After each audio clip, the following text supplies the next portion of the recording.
Welcome to EntreProgrammers Podcast, the podcast for developreneurs, the podcast where you get to be a fly on the wall listening to real conversations of three developers trying to tackle the challenges they face as entrepreneurs.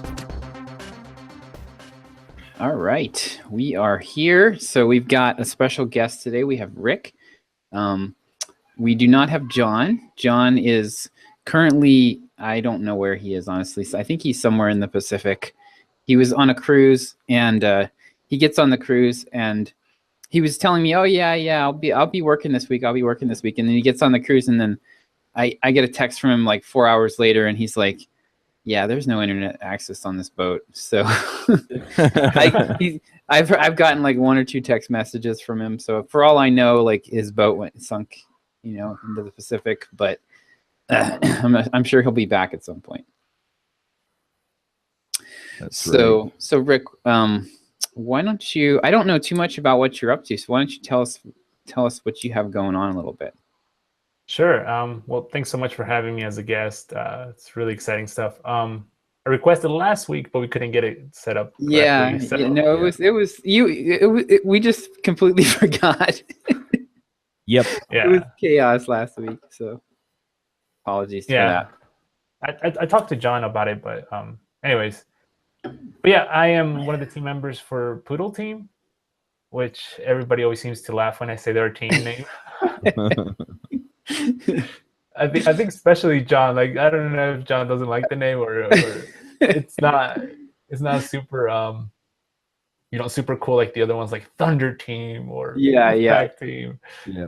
It was like I don't know. Perry Marshall wrote an email. It's like, hey, if you're gonna be a poodle, like Wolverines will eat you up. Yes. Is that where you guys got the name from, or did you just come up with it from? So the funny thing was that we did a spreadsheet, we voted on it, very very team oriented. We had like a bunch of names that we're trying to figure out which one it was, and I think during that time I was learning more about marketing.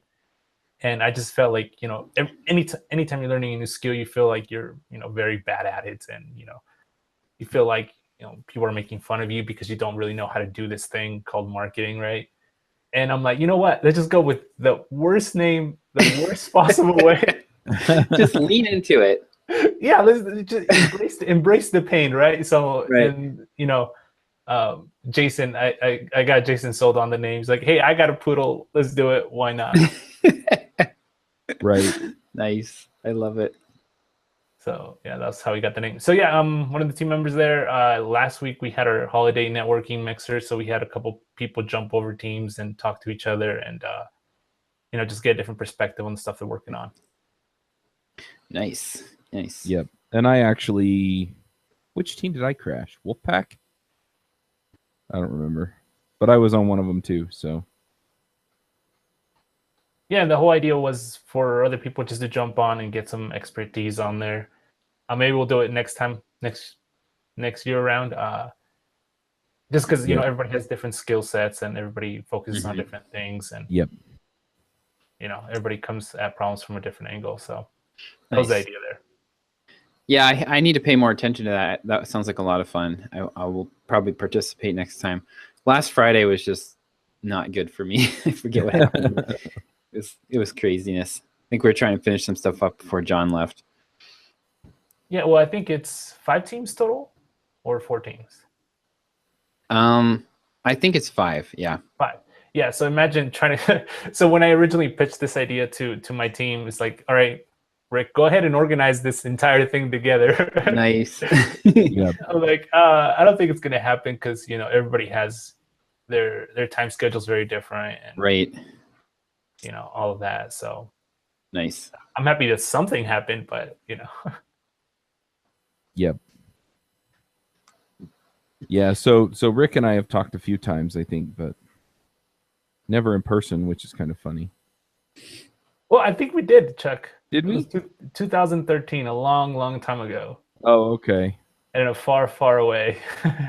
I was giving a talk at one of the coding camps here in Salt Lake, and okay. I think it was 2013 or 2014. You were presenting, I think, about freelancing, if I remember correctly. And Yeah, that sounds like something I do. Yeah, and I was there for like the last 15 minutes, and you answered one of my questions. So, long time ago. Nice. Okay. Was that at Adobe or something? It was the University of Utah. University of Utah. No, I haven't ever presented U of U. Oh wait, no, it was. I have done that. It was. What is it? The Code Camp. Yeah. Yeah. Yep. That was it. Yeah, I remember that. Long time ago. Yep. I know they still do it too. They always plan it when I have something else going on. So. Yeah. So Rick, what are you up to these days? So aside from podcasting, talking about the podcast, so I run a software consulting firm here out of Salt Lake City. Right now, I have a very small group of people right now working for me, and we work with a couple companies here in the state of Utah, and it's been kind of interesting because I started this in 2014, and the whole idea was to use my consulting money to fund one of my extra ideas, whether it be a software idea, whether it be a book idea, whether it be just to get paid to make YouTube videos. That was the idea in 2014, to get some of that money to funnel over to one of these extra things, like, writing a book or whatever it might be. So that was fun.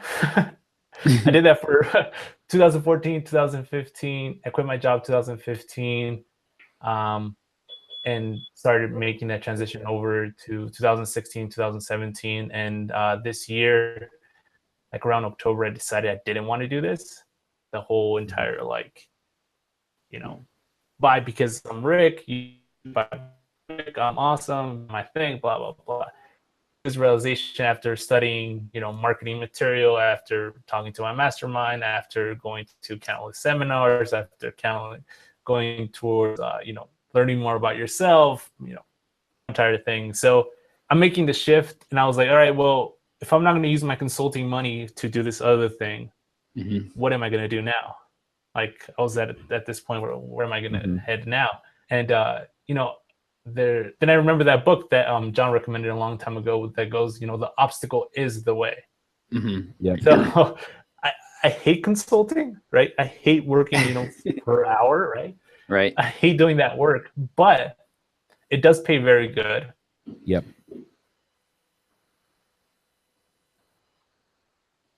And it is fun because at the end of the day, I'm still go get a job back as a developer. I can do that, or I can try to come up with a different product. What am I really going to do? So I decided to do the hardest thing, which is figure out my consulting business, and helping me a lot with that.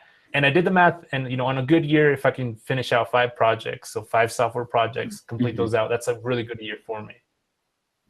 So I've been thinking about that, projects a year and how it would look like. Working through those things right now. Nice. So you were breaking up a little bit there. I don't know if Chuck heard that too, but yeah, I was wondering if it was me or him. No, yeah. So it sounds like you were headed down the path to kind of building the passive income, some kind of passive income business, but decided along the way that you really weren't that into the whole become a guru model. That's really what you've kind of decided is not for you. And so now you're trying to figure out where you're leaning back toward the consulting side of things, and so you're starting to ramp that up again. Is that kind of where you are with that? Yeah. Nice. Yep. It's funny because I kind of came to a similar conclusion as far as, this is a business, I should treat it like a business. Right? In other words, I should do what it takes to succeed here instead of just always looking at the next thing. So yeah, nice. And the thing was, I was thinking that I would be able to make the transition away from consulting, because everybody wants to make the transition away from hourly pay. Which I did make the transition. Right now, all my projects are project based. and they're usually month long. Like my shortest contract that I have is 6 months of work. So Right. those are the projects that I'm working with right now. Well, Nice. getting to that project basis instead of the hourly basis is huge. Makes such a big difference. Oh yeah.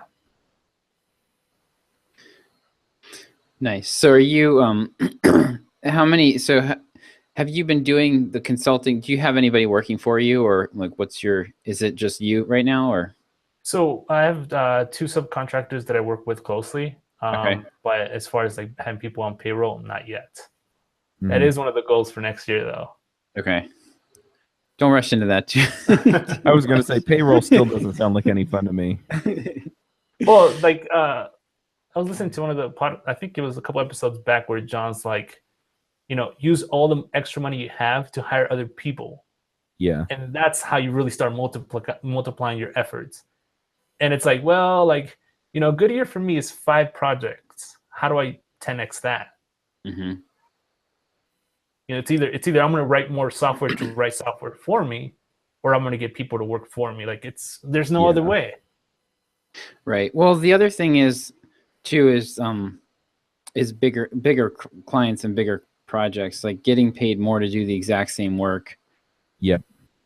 especially early on, like that's usually where you have the highest leverage. So I did go down that path too. That was this year. I worked on a 6-figure deal with a big health provider this year, and like that was like the thing that I was gonna land. And I worked on this deal for about 3 months. It didn't end up going through, contracts, the thing they wanted, didn't really know what they wanted. It was a big ticket price. I couldn't line up all the things correctly. And that was, I take 100% fault for that.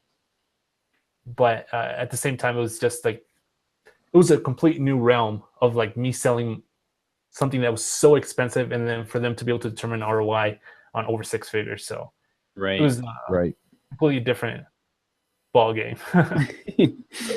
So who's your customer now? Like who are you working with directly usually? So right now I'm building a couple tools for some of the researchers up at the university. Okay. And just helping them out with some of those things. I also work with a little bit smaller businesses, but I typically like to stay away from those. Yeah. Yep. What kind of consulting do you do again? So mostly I focus on the area of higher education. Doing what? Like what do you typically, what is a typical project for you? Yeah, I can talk about actually Jason from one of our teams. We worked on a project, and it's a game / interactive. Okay. So here in Utah, there's tons of canyons, which I'm pretty sure Chuck knows about them. Yep. Anyways, researchers driven through some of them. Yeah, researchers have a bunch of different measurement sites out there that go ahead and determine the health of the water. So they determine like pH balance, turbulence, if there's any sort of nasty stuff going on with the water, how much water flow is going through. And I built an application out for the university to be able to determine some of these things that are actually happening from this data that's actually being collected. And Jason from my team actually helped me work on some of that stuff with Unity. So like that's one of the projects that we completed out earlier this year, but that's kind of like the work. So. Okay. That's pretty interesting. So you were 3D mapping the canyons then? We did generate a couple 3D maps of the canyon, and but the thing is, like, there's these sensors that measure the water, so essentially the health of the water. Okay. And we pretty much put a UI interface on top of that data, because these sensors are sending out data every single 15 minutes. So as you can imagine, and there's like 12 different measurements they take. Right. It's a lot of data. Yep. Nice. That sounds like pretty interesting stuff. Yeah, like I said, like it's interesting stuff, right? Like it's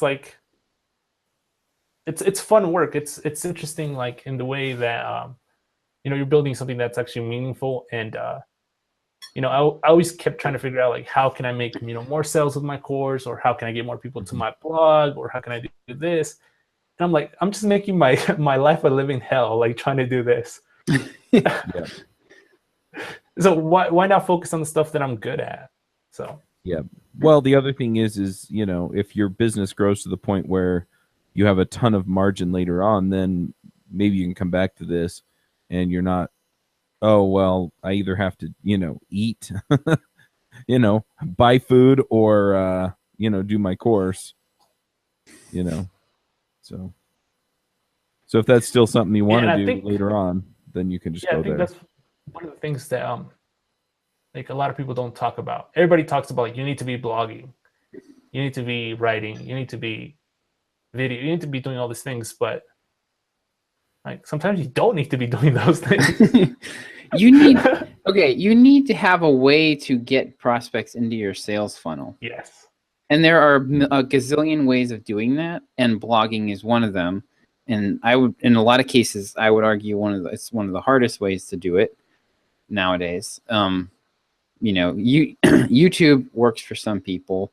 Facebook ads work. I just had a conversation with somebody this week who, Ari, who I think might, I'm not sure if he listens or not, but he was asking me about traffic, like how to get more traffic. And he was like, you know, oh, should I be doing Facebook ads? And I was like, no. And 1,000% no. And he emailed me back, and he was completely shocked because that's all anybody talks about nowadays. But I don't think in his niche it's really the right way to go. Have you, getting back to that whole like 10xing, you know, kind of idea, have you explored other niches or industries where this same type of work might be done for more of a commercial client at all? So that's kind of like one of the things that I'm working on right now. I'm working on like the process of onboarding and like you said, acquiring new leads and that whole entire flow and how that actually works. Because right now, you know, it takes me a really long time to get somebody to sign a contract. Right. That they're agreeing that they're going to pay me $5,000, $10,000 a month. And it takes a lot out of me personally because I have to like, you know, go to meetings. It's B2B calls. sales, right? Yeah. So it's like a long sales cycle. Yeah. So right now I'm working on creating the process to make that the least amount painful on me. Right. So like having the emails not necessarily written out for me, but like have a structure. Like, you know, email A goes out, then email B, then email C, and then phone call A, phone call B, and so on. And then actually having names on the things that I'm selling so people can understand what they're going to be having at the end instead of saying like, hey, just write me a check and then you'll have software. Trust me. Just trust me. Right? Yeah. So I've been coming up with like names and then naming these things and you know, working that whole entire thing because if I'm going to have more projects, I have to be more organized about it. But I'm not sure if that was a question. Familiar. So my question really is, so I used to work in higher education. So I worked in, my first job out of school was managing print publications and marketing stuff for the college that I graduated from. And then I did the same thing over at another university here in Pittsburgh. And higher education is a strange and dysfunctional world. And like, so I worked with the web development team, and those people were probably making, I want to say, you know, $35,000 a year. Like just by switching industries, you know, you could probably go from $35,000 to $70,000 a year, you know, just by getting out of higher education.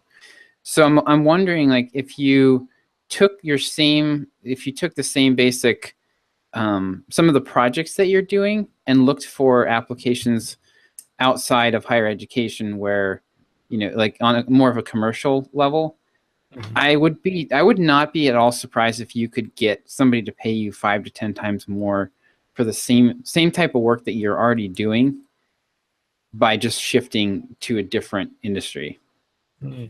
Interesting. Because I had a budget. I had a budget of like $25,000 a year, and that was like my budget. And okay, this is a fun story. So we would hire a photographer, a local photographer named Kevin, to take photos for all of our brochures, our magazine, everything. So I came up with this idea. I said, you know what, why don't I buy a digital camera with my budget, and I'm going to learn how to do, I basically shadowed this photographer, and I was like, I'm going to learn how to do really good digital photography with, you know, off-camera lighting and everything, and not like, it won't be as good as what Kevin can do, but it will be good enough that we can use it and won't have to hire him for everything. And I'm going to save us. So what I did was I figured out how I could cut the print cost on the magazine that I produced to free up some money from my budget, and then also just pinch pennies elsewhere. Came up with about $3,000 that I could scrape together out of my $25,000 budget. And I was going to buy this camera equipment. So I go to purchasing, and they're like, no, you can't do that. And I'm like, what? Like, so I went like 6 rounds with purchasing, trying to convince them to let me save money and then invest it so that I could save us more money in the future. And they were, it was insane, because it was a capital purchase. Like, I was buying equipment and it wasn't budgeted for. So they would not let me be entrepreneurial about this. And eventually, so I knew everybody personally, and I knew that the director, the business office director and everything. And finally, like, they had cabinet level meetings about this. The school president was discussing this. I mean, it's ridiculous. And so finally they let me do it. So and then like a year later, the guy's name was Mike Fox, and he was the controller, and he was like, you know what, Josh, you were absolutely right about that. And because I was able to save, we were paying this photographer like at minimum of $250 to $500 every time he set foot on campus. And so I was able to do half or more of those photo shoots myself, and saved us a ton of money. And I mean, we were using that camera for at least, they were still using it like at least 6 years later. And so that's just the kind of example of the kind of screwed up mindset that you get in higher education. It's sort of like it's corporate on steroids. There's no accountability, and it's just things get very, people are very closed-minded in how they think about things. So anyway, so the whole point of that was that if you could take that same stuff, there's probably somebody else, you know, like now I'm applying that same mindset in a different context, and it's actually appreciated, right? Mm-hmm. Yeah. Versus fighting the system all the time. So, I mean, when you're talking about the type of sensor data that you're collecting and visualizing, like I can't help but think that there are companies like my previous company, TrackAbout here, we were collecting sensor data from all these tanks that were out in the field. And, you know, I can imagine, like we had talked about different ways to use that data and how we could, you know, feed it back to the users. And like, I think that there are probably many companies that you could go to that would be just dying to hire you, versus like, you know, having to feel like you're pulling your fingernails out to get some of these contracts. Yeah, and that's kind of like one of the reasons why I started working on like the healthcare side. Mm-hmm. Because they do have larger budgets with some of these things, and so that was kind of like my attempt to jump into like another vertical. Mm-hmm. Mm-hmm. Yep. I also worked in healthcare. Let me tell you a story about that one. No, I won't go into a long story about that. But I honestly think that healthcare. I worked at a nonprofit here in Pittsburgh.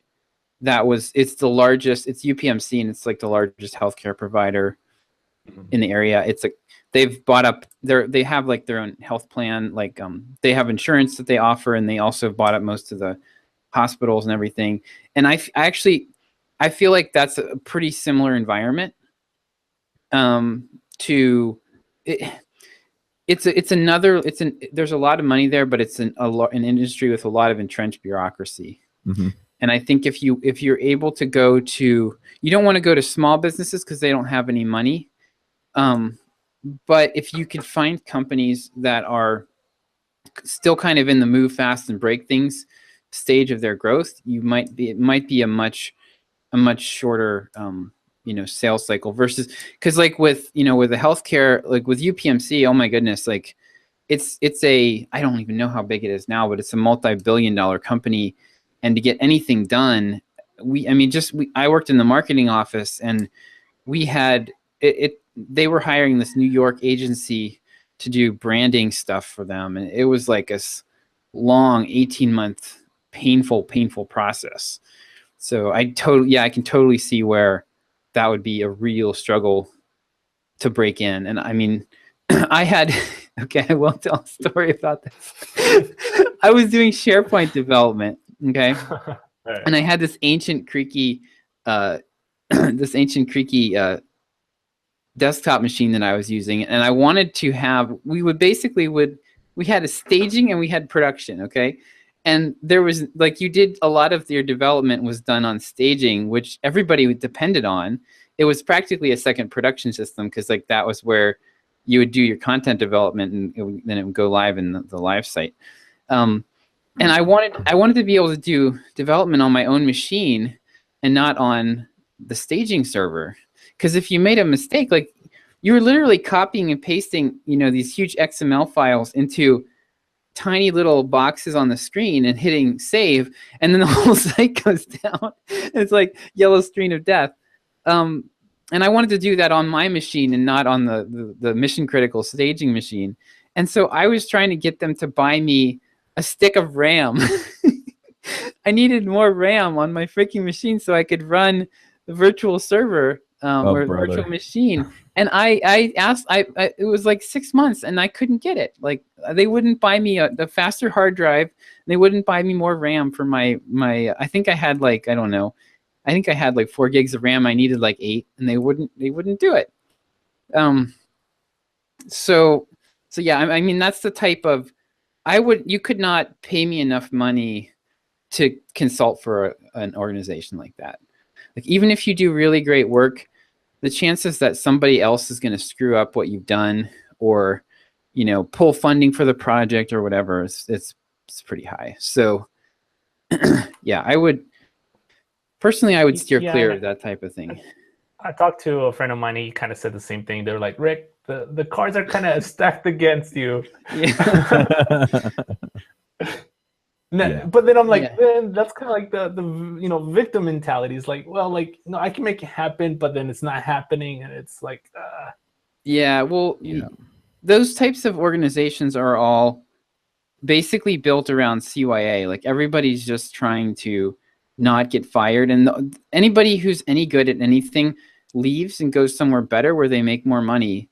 And then you get it's sort of the reverse survival of the fittest. You end up with all these people who are just kind of drones, who aren't really, they're content to stick around and come in every day, and they don't do anything risky, so they don't get fired and they don't leave. So we used to call them lifers. So yep. I ran into a lot of those in the university setting. But yeah, I think focusing, thinking about that, Rick, would be where else could you apply the same, if you've got I don't know, what's your real sweet spot in terms of expertise? How would you describe that? Do you have a specialization? I think I really, really, really shine in system level requirements. Okay. So really understanding what the other person wants. That's I'm not such a great programmer, right? I'm not, a rock star, all these other things. But I'm very, very good at picking out what the person needs and wants. Mm-hmm. Yep. And writing that in an actual technical document, and then sending that off to programmers to get it done. Mm-hmm. Well, that's a critical skill, especially on larger projects. Right. What do you have so if I'm a business person, okay, so that could be a deliverable in and of itself. You could be, I that have a name for it. that could be a special, special. You're almost like the the clinician who comes in and like the projects, everything's on fire and everybody's like hating each other, and you come in and help. Because I was in a project like that where it was like the requirements were really killing us. So that as a as a business owner, that could be something that would be really, really interesting. You kind of parachute in and help get things back on track. Mm-hmm.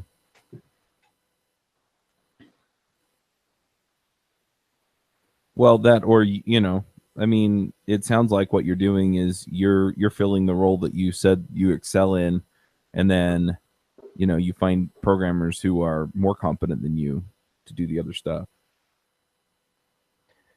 Yeah, and that's kind of like the transition that I'm making right now. Is just because you want to do everything, but you can't do everything. Right.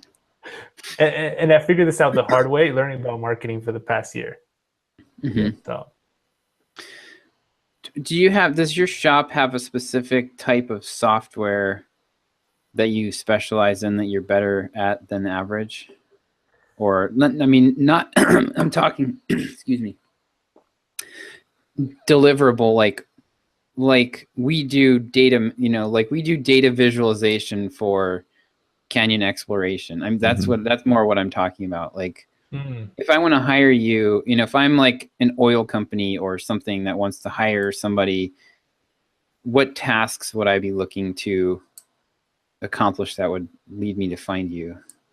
So I've failed at that part. It's an important part. Yeah. Is your your USP, right? Your unique selling proposition. And the reason for my failure on that end, it was because I didn't want this to be my business. Yep, you were fighting it. Yeah. I think that's pretty common. So yeah. Yep. What's your most successful project that you've done? What was the project you did that you did the best job and you felt like you think that the client was like really happy? Is there something that stands out to you like that? I don't know. There's been so many of them. Well, I can't. I don't know how much I can say about the ones that have. There was one that nominated for an award and won the award. Okay. But I can't really get too much into the specifics of it. But it had something to do with genomes. That's all I'm going to say. It was a good project. Yeah. So interesting. Was it for higher education? Yeah. Yeah. It was a tool that I built. So. Okay. Mm-hmm. But yeah, I mean, that would be another thing to look at and think back is like, okay, go back through the projects that you've done and look for, because the hardest thing when you're starting something like this and you're really looking to establish yourself in a niche is getting like success stories. Because you always have the first few things are always the hardest. Now you've had a bunch of clients already, but I mean, I think that if I were in your shoes, what I would be looking to do would be to specialize more. And so when you specialize like that, you're almost starting over again. And that's where it's useful. Like if you've got something that you've already done that's been very successful, like this genome thing, I don't know, if that's something that you could specialize in, but since you've already got basically a case study, then you've already got the proof that you can do it. And you're not trying to convince people, hey, I can actually do this thing. I promise you, just trust me. Yeah. Yeah. Well, and some of the things that you're talking about, like with the data visualization and things like that, that's hard. Like that's hard to get right. And so, people are going to be vetting the people that they hire. And so the easier you can make that, the better.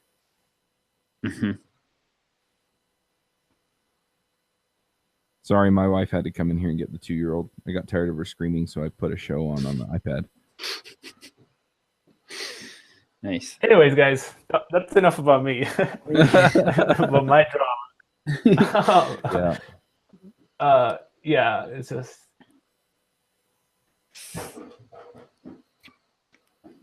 Well, that's cool. I mean, I've kind of been through the same the same cycle myself, so I understand what you're going through. It's tough. I mean, I honestly, for me personally right now, I really enjoy what I'm doing, and I don't have a like. So John's biggest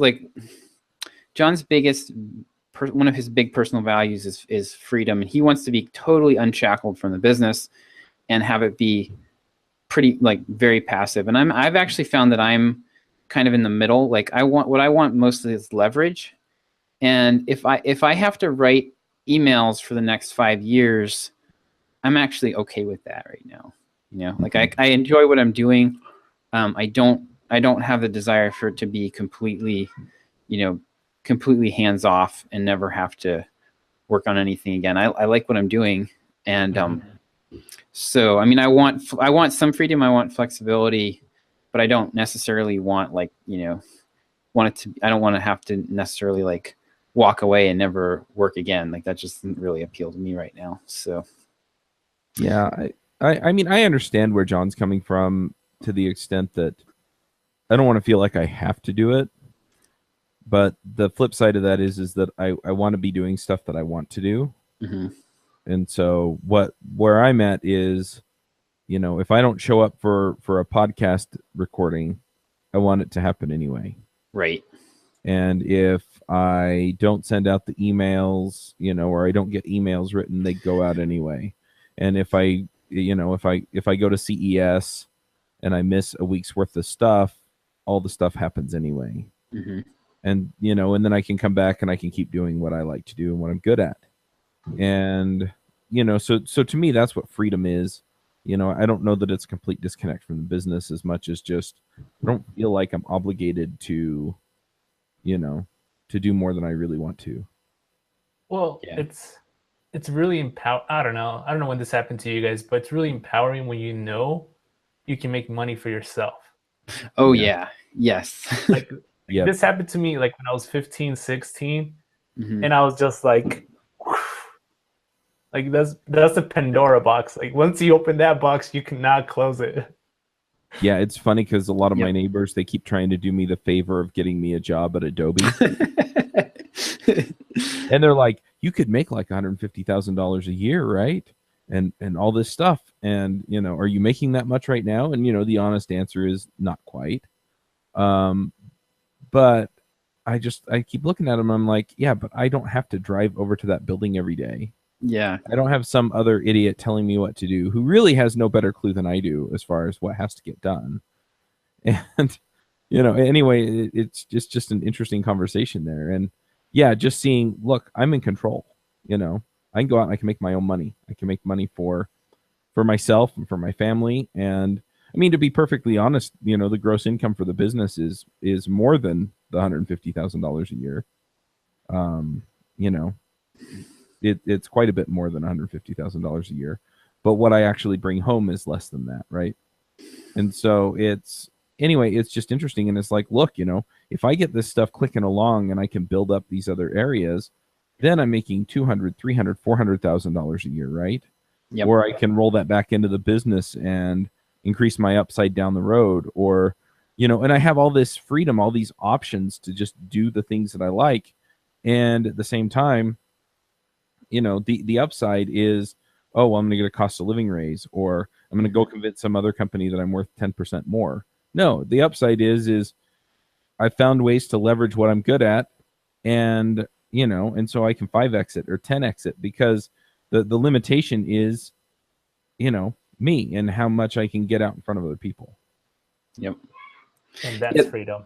Yeah, this is actually the Perry Marshall's Wolverine versus Poodle analogy that you brought up earlier. This is what he's talking about. So Wolverines can kill what they eat. Wolverines know that they're not going to go hungry because they can go out and they know that they can find it themselves. A poodle a poodle sits by its dish and wait. Well, okay, not you specifically. No, Josh, wait. Wolverine, is that the mixture between a wolf and a man, or? No, that's a werewolf. That's a werewolf. No, Wolverine is a real animal. It's an actual animal. Okay. Yeah, no. Yeah, Wolverine's a real animal. Kind of like a badger, isn't it? It's kind of like a badger. Yeah, they're like one of the nastiest, like just the meanest creatures out there. But yeah, like a poodle kind of sits by its dish and waits to be fed, and a Wolverine goes out there, and once you get that, for me that switch happened kind of gradually, because it was realizing that I could retrain myself on a new. I was in like, writing and marketing, like kind of ineffective marketing, I would argue now, but writing and marketing, and then I retrained myself to be a programmer. So that was like the first light bulb moment, was like, hey, wait, I can I can totally switch careers and basically level up. I can basically double my earning potential or triple my earning potential just by, switching industries and learning some new skills. So that was the first part of it. And then the second part was like realizing that, oh, wait, now I can actually just go out and just, I can just go out there and make money myself. I don't need anybody else to hand me a job. And like, there's no going back once you have that realization. And it's so stable. Like, it's amazing. Like, I don't worry about anything now, because it's like, okay, you know what? If Simple Programmer went belly up tomorrow, it would kind of suck, because I'd done a lot of work and built it to a certain point. But I can do it again. I can do it again. And I've got a track record now. I've proven, I've like quadrupled a business. John and I together have quadrupled this business in less than 2 years, and that is proof, right? And proof is like, no one can take that away from me. So I've got that. I can go out there and I can consult with somebody pretty big with a lot of confidence, because I've done it before. So yeah, that's where I come into. It's just funny to me. It's, people are like, well, it's so scary and risky and all this stuff. And I'm like, yeah, but I know how to build a business. Yeah. And if in the meantime, I have to come down to the thing I want to do, less than I want to do what I'm doing. Okay. Yeah. I go find some clients. And if that doesn't work out for whatever reason, economics or whatever, and I'm fairly confident I can make that work. But if I can't even make that work, then what are my options? Well, then I go do what everybody else does until I don't have to anymore.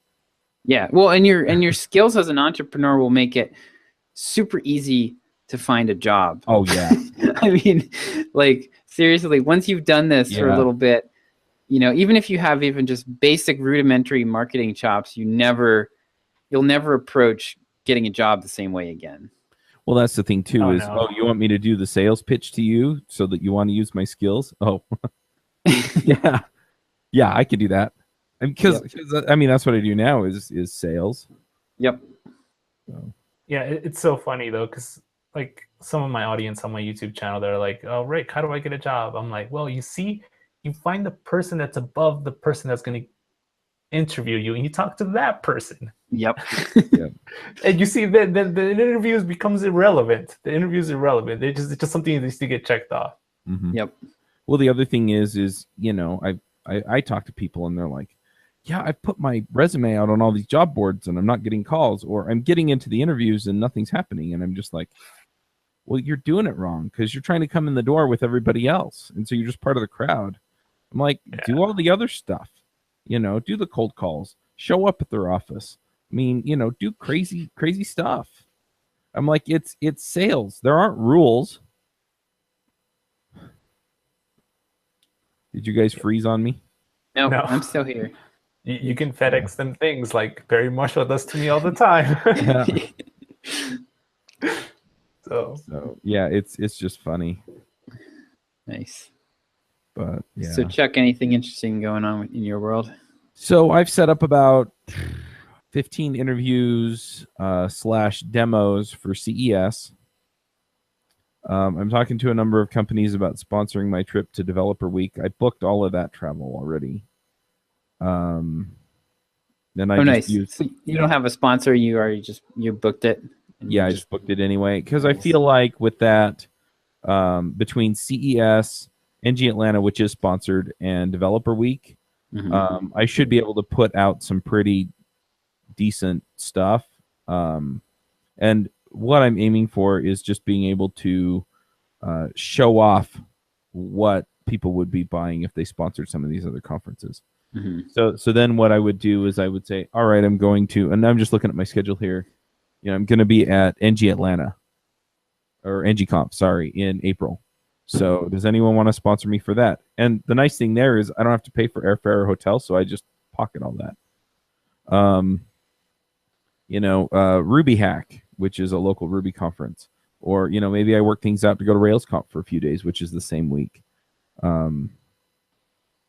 Just stuff like that where all of this, there are a handful of other conferences. Hey, let's go see what's going on there, and just see if I can line up some of the sponsorship there, and just working that. And then the other thing is I reached out to a friend of mine named Scott. And because I paid for a year of coaching with Jamie Masters from Eventual Millionaire, and I've talked about her on the show a bit. Jamie's the the one who tells you to do the opposite of what we do. Yeah. It's funny. It's interesting though, because the perspective is different, right? Yep. And the other thing is that she knows her way around a lot of things that so she's seen other people succeed in specific ways, and so I think she tends to push me toward what's familiar to her. And some of it's great advice, and some of it I kind of think about, and then I go, you know what, I'm going to do something a little bit different. But she also makes me think about a lot of this stuff. Yep. And she's been a terrific coach, and I've interacted with a ton of terrific people. One thing that I did run across, though, so we've talked about, kind of stacking the bricks in the foundation and making everything kind of line up for stuff for me. But what I decided I was looking for next in, any kind of coaching or help was somebody who's just going to, get in and give me like the step-by-step nitty-gritty. Here's how you, here's how you do all the stuff that you're not good at. And so, anyway, Scott is somebody, I was in a mastermind group up until like May of last year, called Iron Sharpens Iron. And if you go Google it, there are a million groups out there called Iron Sharpens Iron, because it comes from the Bible. And so most Christian men's groups where they get together and encourage other people are called Iron Sharpens Iron. Yep. But this one's led by Aaron Walker, and Scott was one of the folks in one of the other groups. And we would get together for a retreat twice a year in Tennessee. And so I wound up chatting with him, and he's building a business around coaching entrepreneurs on building up their business. And he's like, yeah, so we have systems for hiring. We have systems for building SOPs. We have systems for, delegating and setting up weekly meetings and all of this stuff. He's like, so it's a 6-month program, and then you have all the fundamentals down. And they walk you through step by step. This is how you do this. And this is how you do this. And if people don't go along with this, then you fire them, because you have to have that working, or everything else kind of falls apart. And, and so it's much more hands-on. It makes me think a little bit, if you've read Pragmatic Thinking and Learning by Andy Hunt. He talks about the Dreyfus learning cycle. And so like the beginner stuff is, here's the step-by-step. And then you get to advanced beginner, where you start to make instinctive calls on some of the stuff, but it's still basic stuff. And, and then you get, so you move up the ladder, and, when you get to expert, you're kind of just running on, what instinctively feels right. And you couldn't explain to a beginner why they're doing things the way they're doing things. It's just, no, that's the right call. And the reason it's the right call is because you've done it wrong enough of times, and you've done it right enough times to where, there's a landmine right there, and I'm just going to step over it. And you don't think about the landmine. You just think, this is how I get to the end of the road. And so, anyway, I needed somebody that was a little bit down in the weeds to help me figure that stuff out, because, I've gotten good advice from Jamie, but it wasn't at the detailed level that I need, where I'm just looking at it and going, okay, I'll do this, and then I'll do this, and then I'll do this, and then I'll do this, and then the problem solved. And, she was up just one level from that. Yeah. And it just wasn't deep enough for me.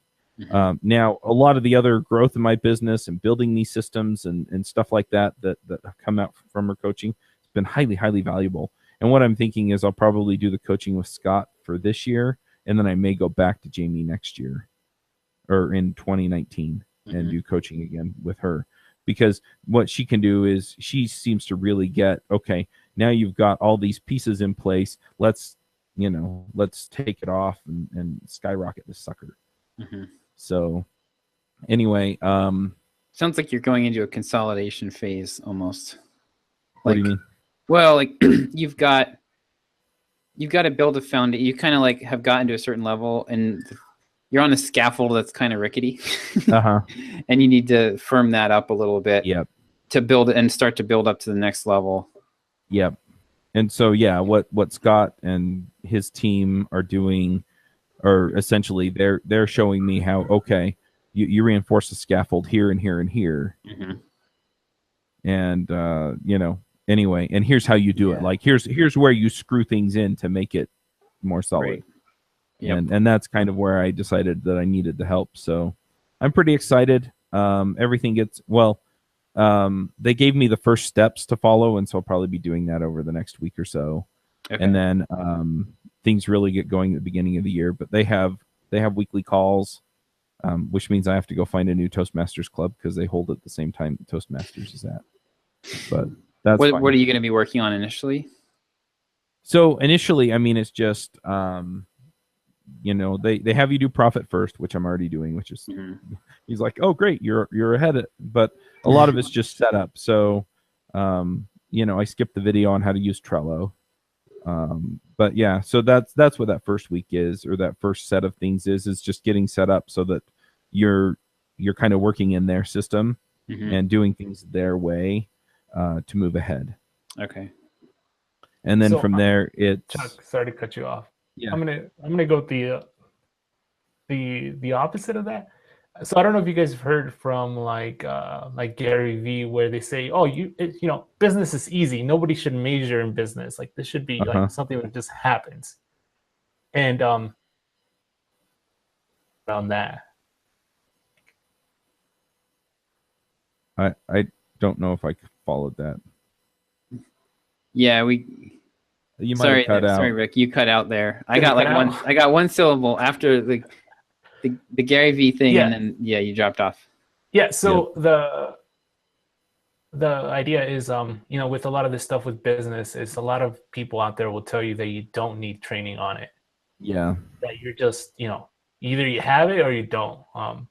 So what are you guys' thought on that? I think that's stupid. I think what your business is about will probably be somewhat intuitive to you. Otherwise, you're going to be struggling with too many things, right? Or maybe in Josh's case, his part, his role, the things that he's doing in the business, he's gotten himself to the point where he's beyond the beginner, mid-level, so he's on the upper tier of that thing, and so he's good at that. But business is a skill too, and so if you're not good at that skill, it's crazy to think that you're just going to intuit your way through it. It's nuts. You have to learn those skills too. And so, the way I've learned all the rest of this stuff is by banging my head against the wall until, until it works. And, with programming, but I also had mentors and people that taught me a lot of this stuff. And so why would it be any different with business? I'm going to have people that are showing me how to do things and helping me figure out some of the things that I did wrong. And, oh, gee, why is this so hard to debug? Well, you did it wrong, right? Or there's a better way to do this, and here's what it is. Here's a design pattern. I mean, the same thing in business, right? It's, oh, well, why isn't this working? For me this last year, why can't I hire anybody to get crap done that I need done, And I kind of luck into a few people that work out for a while until they don't. Honestly, I think besides Mandy, who just wanted to take everything over, Eric is the person that's worked for me longest, and he's been editing the podcasts. And he works out, and he's mostly independent, and it's pretty clear what I want from him. And so, as long as I'm giving him stuff to edit, that works out fine. But anything else that I have to delegate or that changes or that requires, my personal input day to day or week to week, I really struggle with those things. And, so I need somebody to show me how to do that crap. And it's not because I'm stupid. It's not because I don't deserve to be in business. Those are just skills that I haven't banged my head against the wall enough times, or had somebody say, you know what, this wall hurts less to bang your head on, right? Here's where the ladder is if you're trying to get over to the next building. So if you can, why not find people who are going to show you how to get around that? But anyway, so I'm looking at my dashboard from these guys now, and step one is fast start to profit is what they call it. And so you're building your vision for your business, you're doing delegation. I've done some of these things, profit first, how to run meetings and get stuff done, team meetings, build processes is kind of the focus. The next one is setting up core values, setting goals, and then just working the system. Step 3 is, bringing people into line. How do you hire and all of that stuff? And then from there, it's, okay, branding, growing your business, stuff like that.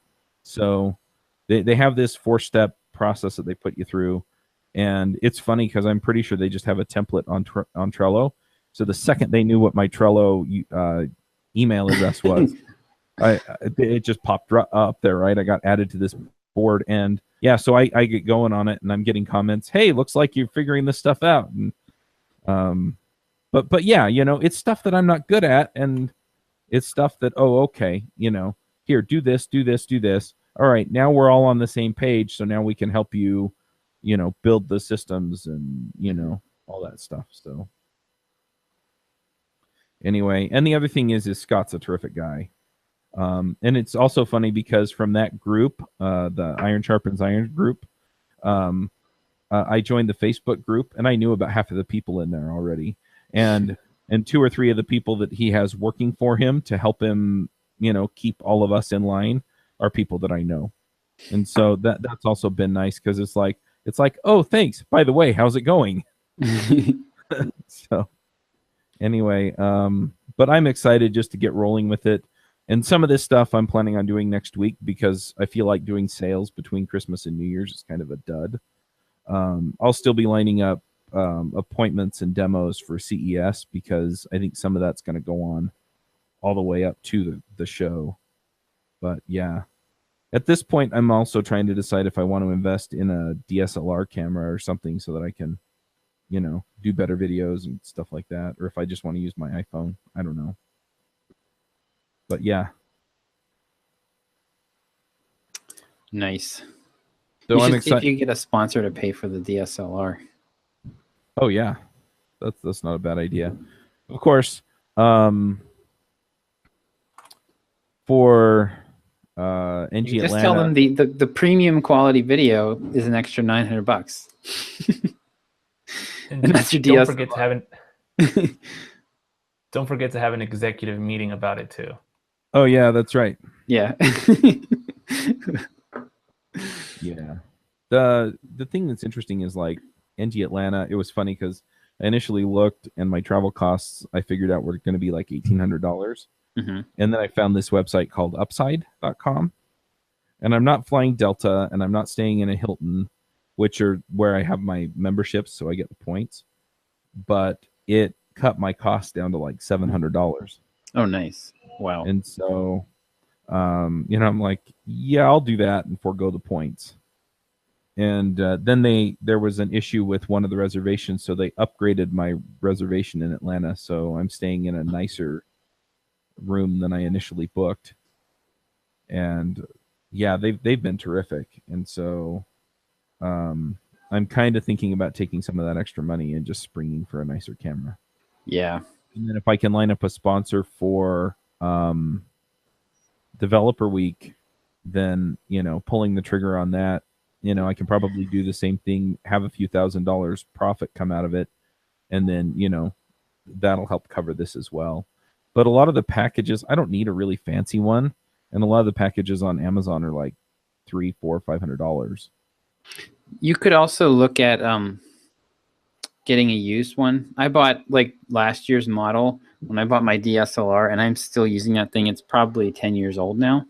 It's only like 4 megapixels, but if you get last year's model, you could probably get it for half price. Is this for the probably. conferences?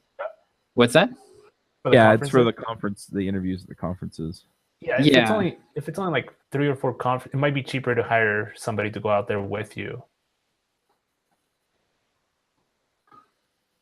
Maybe. Something to look into. Yeah. But yeah, so that's kind of where I'm focusing right now. And my primary focus, I've decided that I need to get $200,000 in my drip account, which would cover me for, 10 months, 9-10 months. And then and cover me at the level I want to be covered at for 9 to 10 months. Like I could probably operate on that for a year or something if I had to.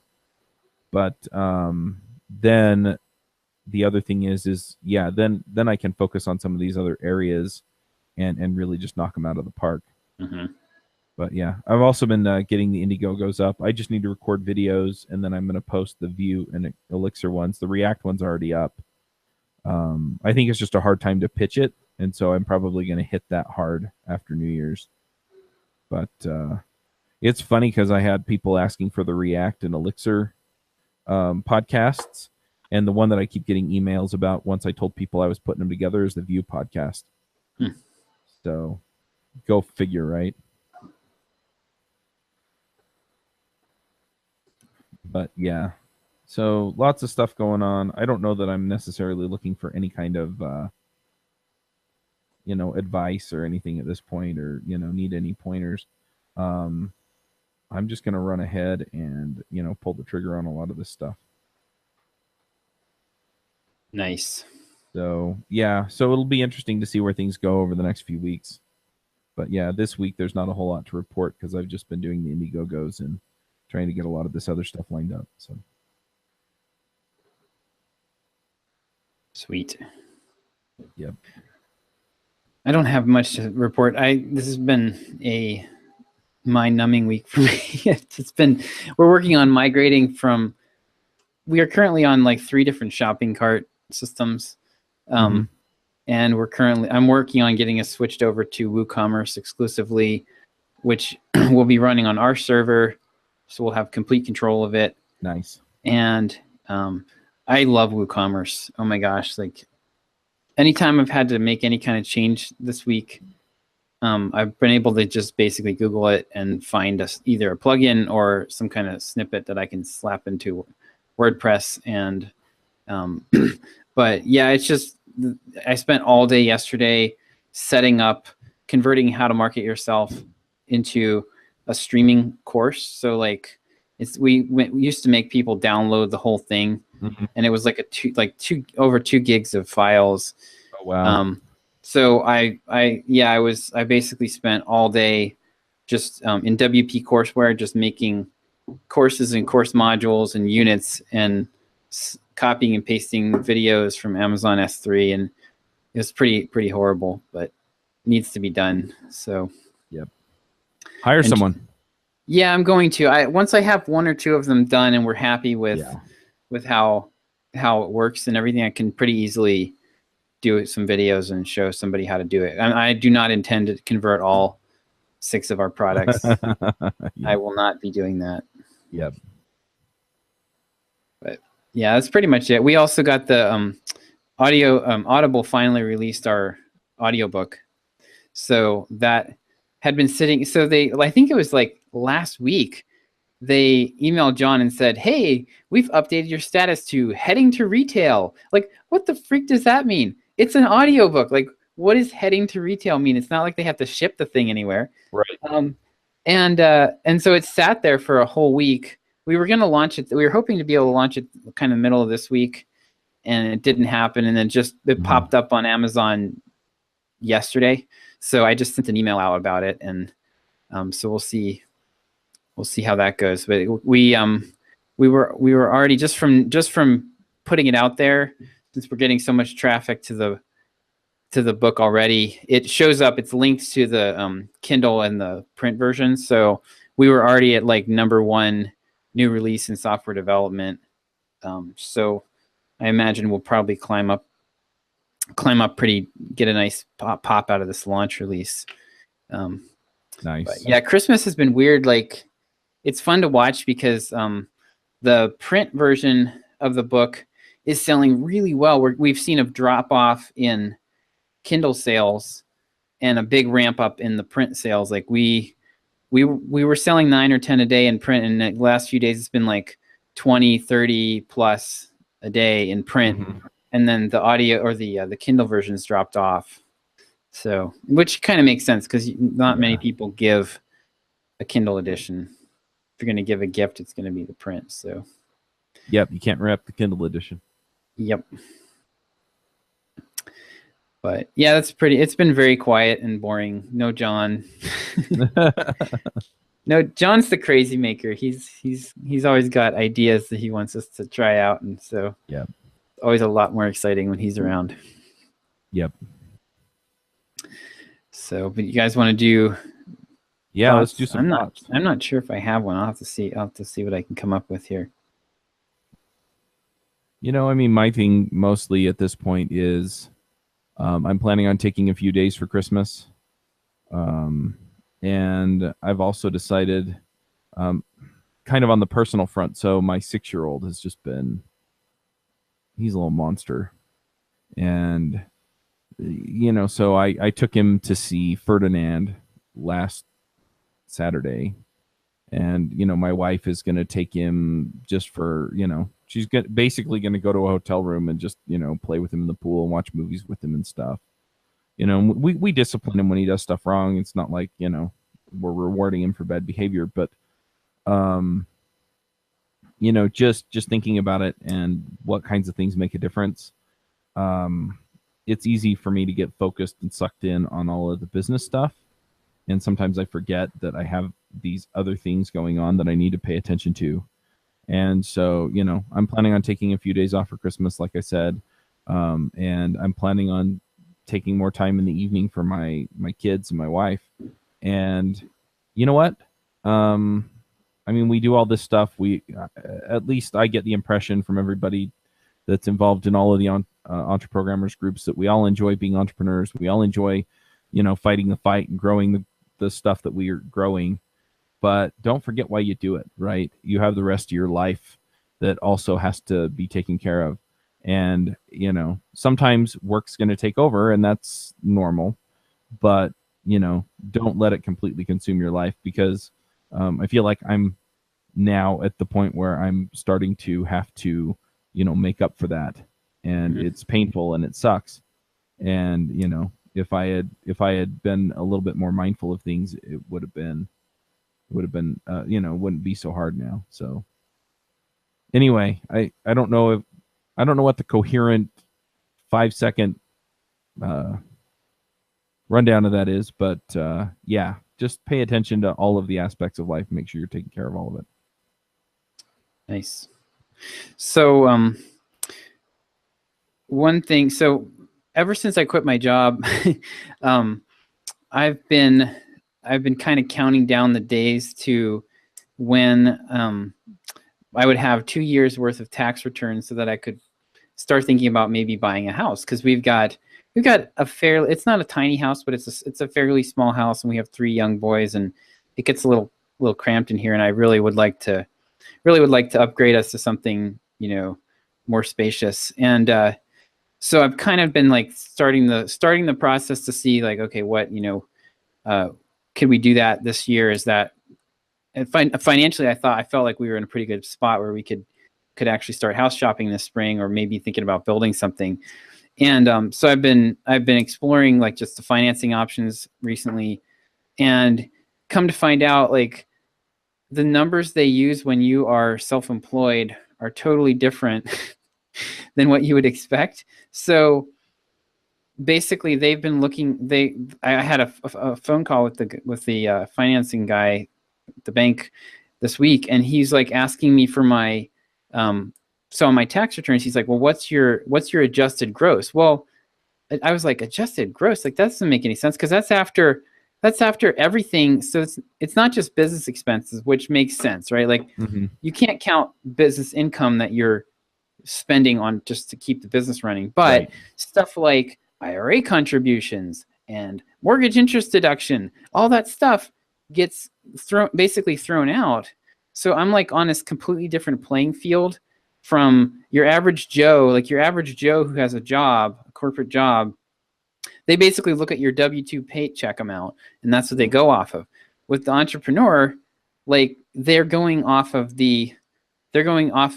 what do you have left over after after your giving, after your IRA contributions, after all the stuff that you write off. And it's like it's a huge shock to me. So I was really frustrated this week and wrestling with some disappointment about that. It's like, because I felt like the goalposts really got moved on me. Like I thought that I would be able to, I thought that I'd be able to be house shopping in a range where I was at least 25% higher income than what the bank is actually looking at. And that just, oh man, that really sucked. And it was like a major mental adjustment for me. So, but you know what, there's so many advantages to doing what I'm doing that you definitely get kicked in the crotch as an entrepreneur from time to time. And this was just another one for me, but overall I'm very happy with it. And my wife and I are like, okay, well, let's just, if this is what it's going to be, then I just need to get my income up about 50% higher than what I was thinking. And in the meantime, let's just invest some money in our current house and try to make the best of what we have. So I don't know that I can really boil that down either, Chuck, but you're going to get, as an entrepreneur, you're going to have stuff thrown at you that the average person doesn't have to deal with, and you're just going to have to deal with it. Yep. All right, I'm going to put a smiley face in here real quick. So I just heard back from one of the folks that's doing some work for me. Okay. She asked if I needed React conference speakers listed, because I asked her to do that, and then I said, no, you need to invite people to the podcast first. Well, she's done all the podcast invites, so she came back. And so she's like, do you still need this done? And I'm like, yeah. And I just got like the thumbs up in my chat. So I'm like, sweet. So that's all going to probably happen this week, and we can get invites out soon. Awesome. Anyway, sorry, Rick, go ahead. I'm going to sum it all up with one short, just put it all together in one sentence. All right. All it takes is all you got. Mic drop. There you go. All right. 100% agree. All right, guys. Well, Chuck, I'll see you. No, I'm not going to be here next week. I'm taking next week off. I'm not doing anything. So I will see you both in the chat room, I guess. Yep. Next week, I'm still waiting to hear my great aunt passed, and okay. So, and her funeral's either going to be Friday or Saturday. Don't know which. So, yeah, if we're unlucky, I won't be here, and if we're lucky on scheduling, then I will. Okay. Well, maybe it'll just be John then he can take his shirt off and rant about something. Yep. All right, guys. Good talking to you. Talk to you later. Yeah. Bye. Wanna start a business, but you just know how to code. Listen to John, Josh, and Derek as we figure it out. We are the EntreProgrammers, and we'll teach you straight up to be developers.